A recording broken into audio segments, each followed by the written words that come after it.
சிவாய நம்ம அனைவருக்கும் இனிய காலை வணக்கம். இது உங்கள் விஜயலட்சுமி நாகப்பனின் காலை பதிவு. திருவருளும் குருவருளும் துணை நிற்க தெய்வ சேக்கிழார் பெருமான் அருளிய பெரிய புராணம் எனும் சிறப்பினை உடைய திருத்தொண்டர் புராணத்தினை நாம் சிந்தித்துக் கொண்டிருக்கிறோம். அதிலும் குறிப்பாக வாயிலார் நாயனார் புராணம். இன்று நாம் பார்க்க வேண்டியது 8வது திருப்பாடல். திருச்சிற்றம்பலம். மறவாமையால் அமைத்த மனக்கோயில் உள்ளிருத்தி உறவாதி தனை உணரும் ஒளி விளக்கு சுடர் ஏற்றி இரவாத ஆனந்தம் எனும் திருமஞ்சனம் ஆட்டி அரவானர்க்கு அன்பென்னும் அமுதமைத்து அர்ச்சனை செய்வார். திருச்சிற்றம்பலம்.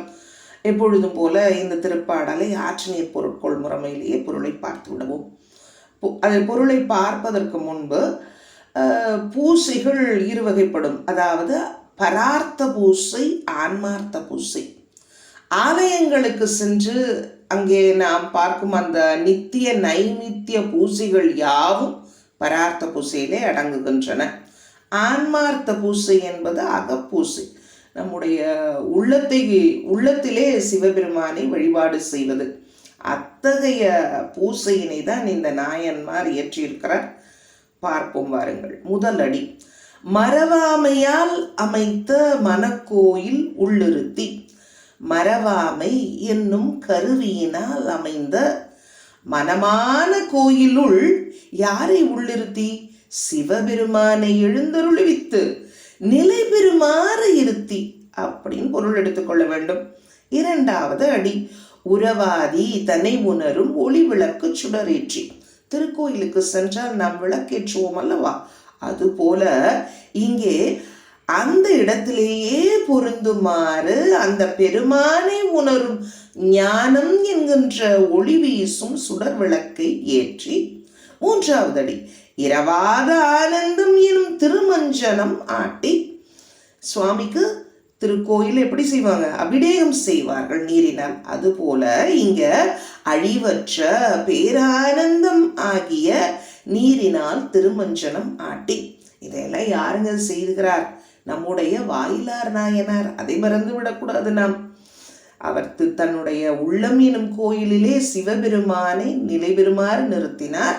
பிறகு தன்னையே அந்த பெருமானை உணரும் ஞானம் என்கிற ஒளி வீசும் சுடர் விளக்கை ஏற்றினார். அழிவற்ற பேரானந்தம் ஆகிய அந்த நீரினால் பெருமானை திருமஞ்சனம் ஆட்டி அப்படிங்கிறது 3வது பொருள், 3வது அடியோட பொருள். 4வது அடி.